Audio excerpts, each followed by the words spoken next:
La Colombie n'a pas toujours une bonne réputation, mais tout le monde s'accorde à trouver son café délicieux.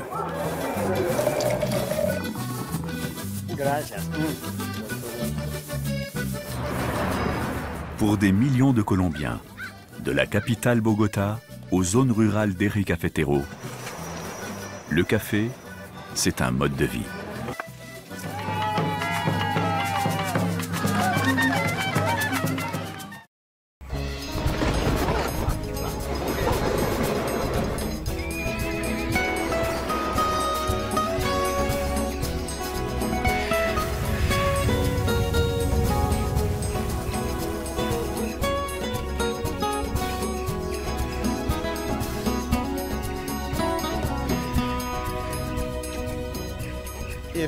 Si vous faites partie des 4 milliards d'amateurs de café dans le monde, vous savez que la Colombie en fait une production importante.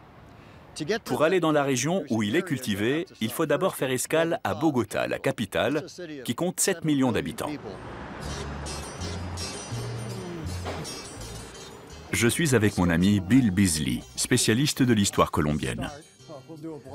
Nous avons rendez-vous avec une experte en café, l'ethnologue Marcela Vázquez.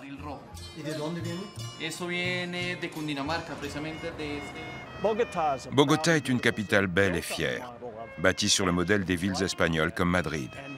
Nous sommes dans la Candelaria, le quartier historique avec des bâtiments magnifiques, où vivait la population bohémienne des musiciens, des artistes, des poètes. On est tout près de la place Bolivar. Je l'aperçois. C'est le centre politique et religieux de Bogota et de toute la nation colombienne. Nous voici sur la place Bolivar, au cœur de la capitale. Nous sommes entourés de bâtiments qui datent de l'époque coloniale. Au fond, le Capitole. De ce côté, le palais de justice. Et à ma droite, la cathédrale Primada, la plus grande cathédrale du pays.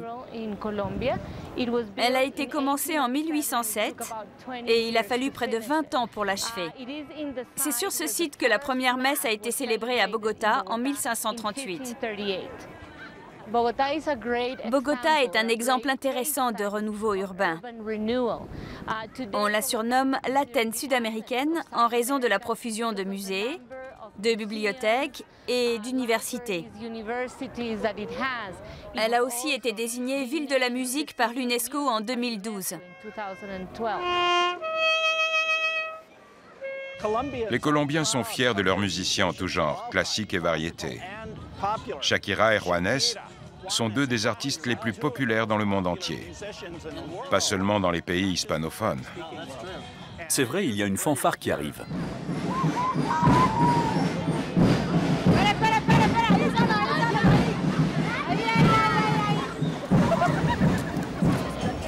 Il fait frisquer à 2600 mètres d'altitude. Je boirais bien un petit café.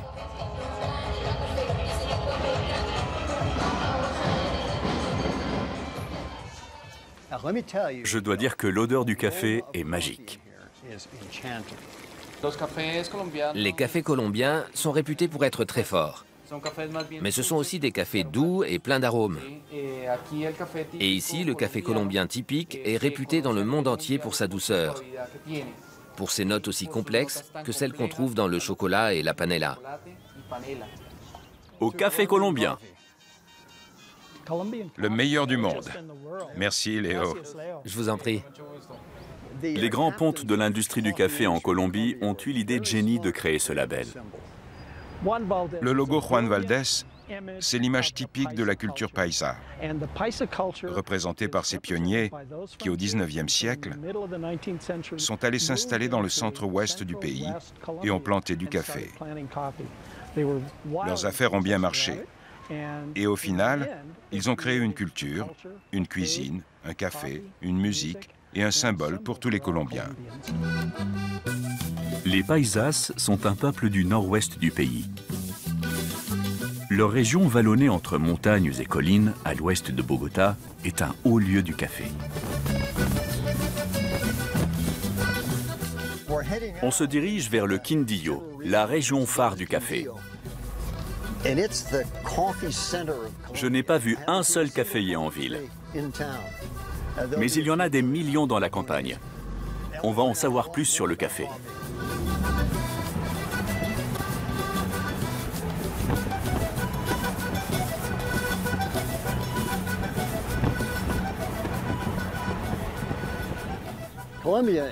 La Colombie est un pays très montagneux grâce à la cordillère des Andes.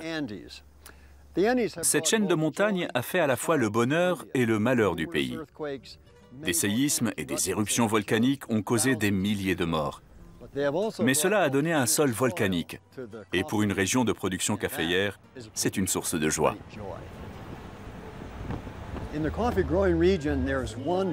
Il y a un pueblo, un petit village réputé pour sa beauté, son emplacement et ses cours d'eau. C'est Salento. Il a une histoire particulière et il préserve sa nature foisonnante depuis environ un siècle. Ce sont les voyageurs qui ont fondé ce village. Au départ, c'était un chemin de passage utilisé par les indigènes. Puis c'est devenu une voie royale empruntée par les Espagnols lors de la colonisation des Amériques. Ensuite, elle a été utilisée par les marchands qui s'étaient installés dans le coin. Le village s'est développé quand les fondateurs sont morts et que leurs descendants sont restés. Salento est différent des autres villages. Pendant des années, les habitants ont gardé la magie du passé en préservant les traditions et les costumes de l'ancien temps. Le sens de la communauté est très fort dans ce village où la plupart des habitants vivent depuis plusieurs générations.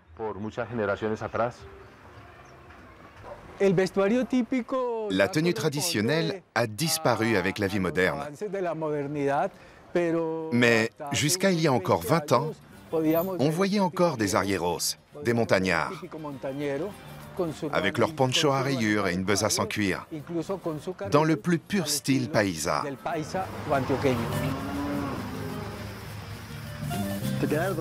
Pour m'abriter de la pluie, j'entre dans un magasin de chapeaux. Ces sombreros étaient portés par les populations indigènes de la côte. Je sais qu'ils sont en feuilles de palmier, mais je n'en avais jamais vu en vrai. Il faut que j'en essaye un. Je pense qu'il va durer longtemps.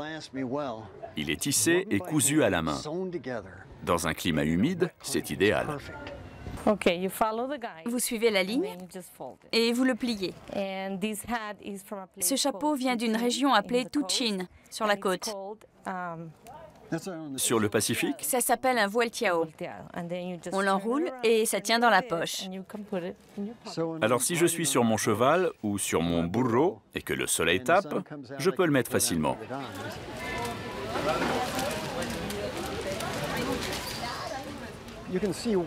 On comprend pourquoi Salento attire autant de touristes. Ce n'est pas seulement pour le folklore local, même s'il est super, mais pour ses côtés européens, comme les balcons ou les auvents, les façades colorées et les ruelles étroites. Le tout réuni, ça donne un mélange vraiment irrésistible. Parlez-moi du Eje Cafetero. C'est le fief de la production caféière en Colombie. La région a des caractéristiques particulières qui rendent le café vraiment bon. Les grains sont produits à une altitude entre 1200 et 1800 mètres, ce qui est très bien. À une altitude plus élevée, le goût change. Il fait trop froid. Il y a beaucoup de pluie et le sol est volcanique. C'est parfait pour le café. Donc ce sont ces conditions réunies qui donnent un café excellent.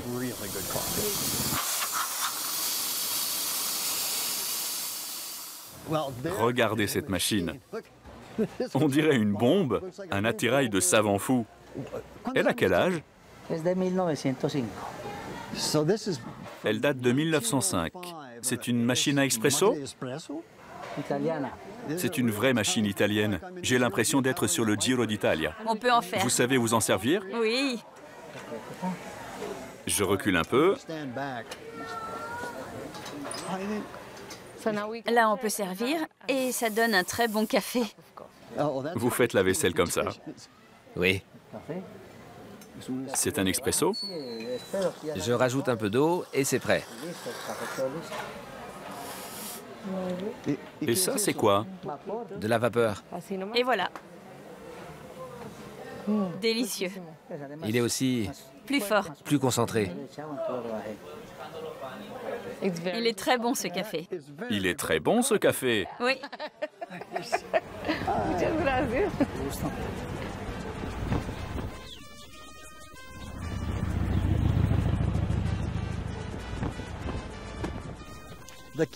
La région caféière du Quindío est parsemée de petites exploitations agricoles, dont plus de 500 sont familiales. Petits producteurs, ça veut dire petit village traditionnel. Certains ont une architecture singulière. Ici, l'architecture est unique, exactement comme un patrimoine est unique. On est dans un paysage de plantation de café et les bâtiments se fondent parfaitement dans le décor. Les murs sont en guadois, c'est-à-dire en bambou, isolé avec du fumier et enduit de plâtre. C'est un style qu'on appelle Bahareque colombiano. Finlandia est aussi le village des paniers à café en osier. Ce panneau indique « Route artisanale du Quindío ». Le premier exemple, ce sont ces paniers. Ils ont une utilité pratique, c'est sûr. Sans doute pour cueillir les cerises. C'est le nom qu'on donne aux fruits du caféier qui contiennent les grains de café. Celui-ci a la bonne taille pour le cueilleur moyen. On peut mettre 10-15 kilos de fruits qu'on cueille le plus vite possible.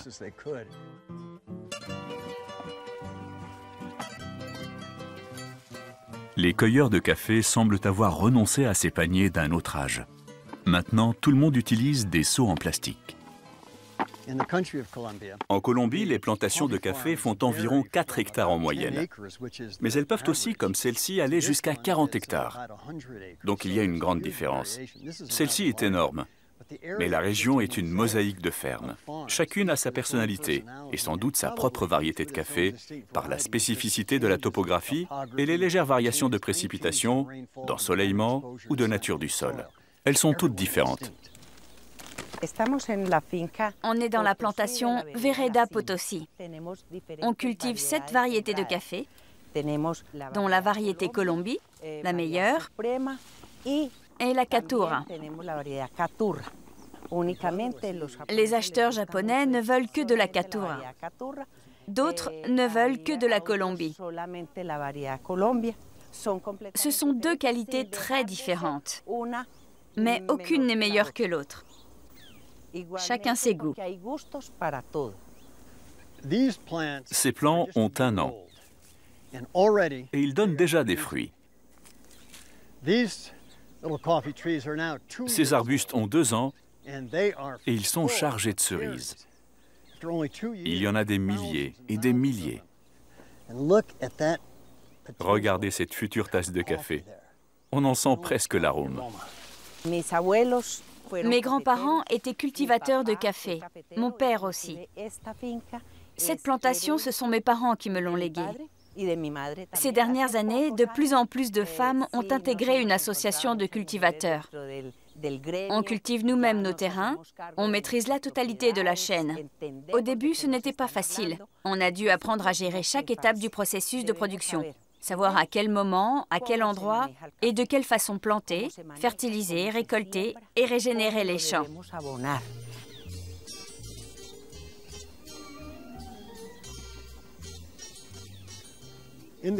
Dans le Quindío, on cultive sur des coteaux escarpés. Les arbustes ne font pas plus de 80 cm ou 1 mètre de haut. Dans d'autres pays, on plante des arbres qui poussent beaucoup plus haut et dont les fruits sont cueillis à la machine. Ici, tout est fait à la main. On est au milieu des arbres adultes qui sont à l'apogée de leur production. Même si on n'est pas à la saison de la pleine récolte, ils sont chargés de fruits. On presse la coque et les graines de café sortent. Ça a un goût sucré. La cueillette va être emmenée dans ce qu'ils appellent le beneficio, l'unité de traitement qui va dépulper les cerises et retirer l'enveloppe extérieure pour avoir les grains de café prêts à l'emploi.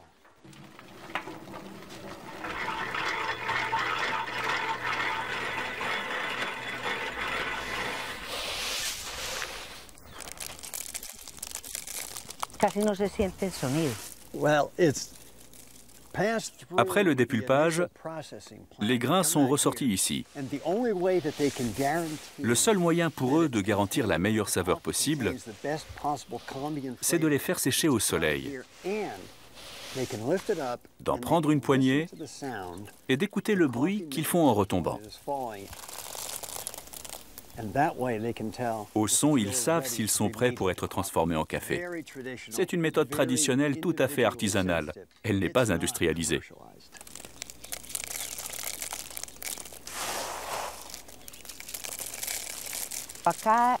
Nous sommes au cœur des terres caféières de Colombie, une région où les traditions perdurent. Elles nous ont été transmises par nos ancêtres. À une demi-heure de route de là, nous allons rencontrer une petite productrice qui a une toute autre philosophie. Nos plants de café sont des jardins luxuriants. On est très fiers de ce qu'on a créé.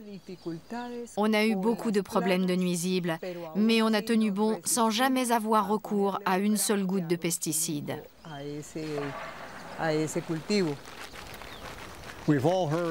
On a tous entendu parler du café cultivé à l'ombre, et c'est ça. Les arbustes poussent à l'ombre de ces grands arbres. Ces caféiers sont très vieux. Ils datent de l'époque où a été fondée la ville de Cordoba, il y a un siècle.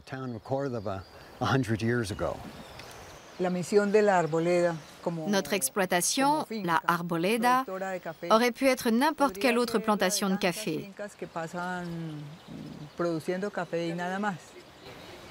Mais une tasse de café de chez nous, c'est la perfection absolue. Parce que nous cultivons dans le respect de l'environnement et l'amour de la terre. Ces vieux caféiers produisent du pur arabica, qui est considéré comme la meilleure qualité. C'est avec ça qu'ils ont commencé ici. Par la suite, ils se sont diversifiés avec d'autres variétés, mais cet arbre-là est à l'origine de tout. Notre café est cultivé sans aucun produit chimique, ce qui préserve les micro-organismes présents naturellement dans l'écosystème. L'un des principes de l'exploitation, la Arboleda, c'est de préserver les variétés anciennes. Elles sont là depuis très longtemps. Ça fonctionne bien. Elles peuvent être exploitées naturellement, sans traitement chimique, parce qu'elles font partie d'un écosystème bien établi. Cette exploitation pourrait servir d'exemple à d'autres producteurs de café. Ils verraient que ce genre de culture biologique et respectueuse de l'environnement peut être une source de fierté pour le pays. On a monté une association de productrices de café et on a lancé récemment notre propre marque de café féminin.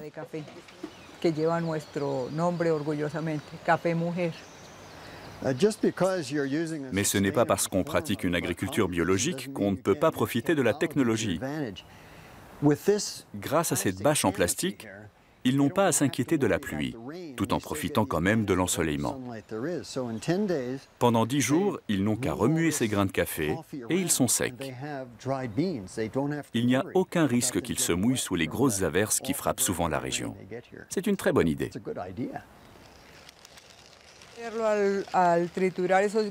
Quand on moud les grains de café, on libère leur arôme naturel.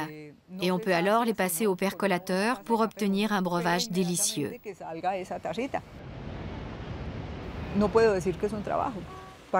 La culture du café, c'est mon destin, ma joie de vivre. C'est ce que je fais tous les jours. Je produis du café, j'adore le café.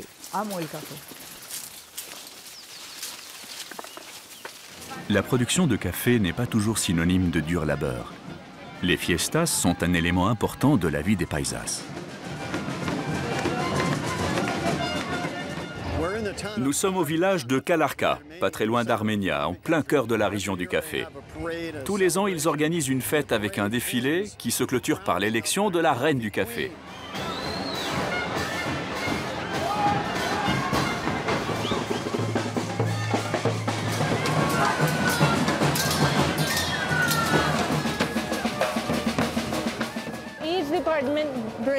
Chaque département présente sa reine de beauté, ainsi que ses danses, sa musique et son théâtre. Et les juges notent l'ensemble ou juste la fille? Ils jugent l'ensemble. Mais le plus important, c'est la beauté de la candidate qui ne se résume pas à son apparence physique. Ça doit aller de pair avec le char et ceux qui l'accompagnent, c'est-à-dire les comparsas. Le côté joyeux, coloré et ce que chaque équipe véhicule de son lieu d'origine.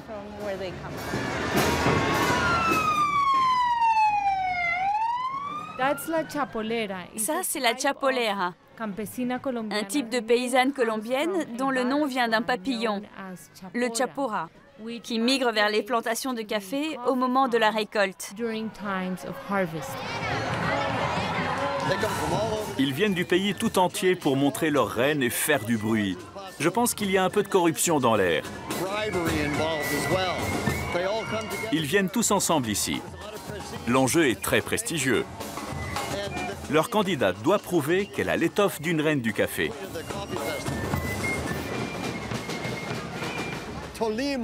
C'est le département de Tolima qui arrive. J'ai observé cette femme. Elle a la peau claire. Oui. Elle est très dynamique, mais surtout, elle sait jouer des percussions. Oui. Ça aide? Je pense, oui, bien sûr.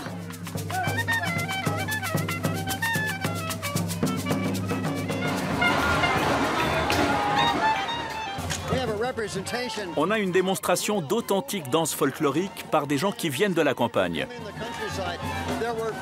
Dans le temps, il y avait des porteurs. On en voit là. Et on voit la tenue traditionnelle des femmes qui travaillaient au champ.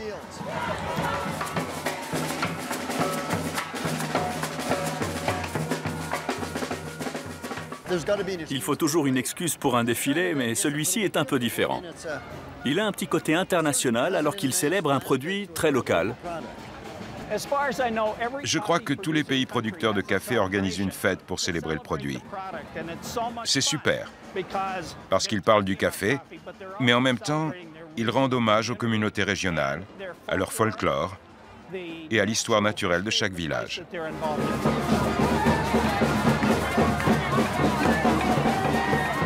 Le diable arrive. Oh là là. Il doit faire très chaud sous ce costume. Je crois que ce sont des habitants de Choco, sur la côte pacifique. Beaucoup d'anciens esclaves se sont installés dans ce coin-là, donc il y a une grosse influence africaine. Oui, c'est dans la région de Choco que se sont réfugiés les esclaves dans les années 1800. On retrouve beaucoup le thème de la mort et les représentations fantastiques d'un autre monde. Oui, et des représentations de la nature et de l'esprit. C'est très important. Ils ont du talent, ces acrobates. Ouais.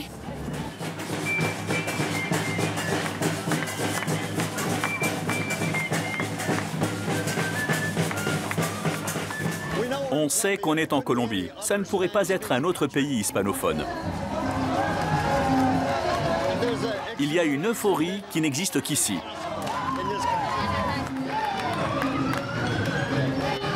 Le Festival national du café se tient chaque année à Kalarka depuis 1960.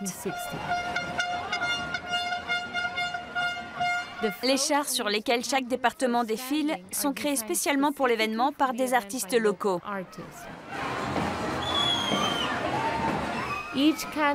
Chaque candidate représente la diversité culturelle de la Colombie, notamment en termes de danse et de musique. La gagnante défendra la Colombie dans la compétition internationale de café.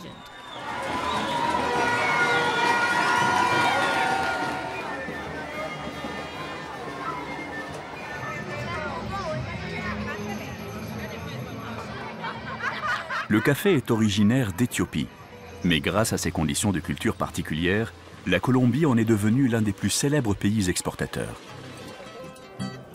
Ici, Le café est à la fois une boisson, une culture et un mode de vie.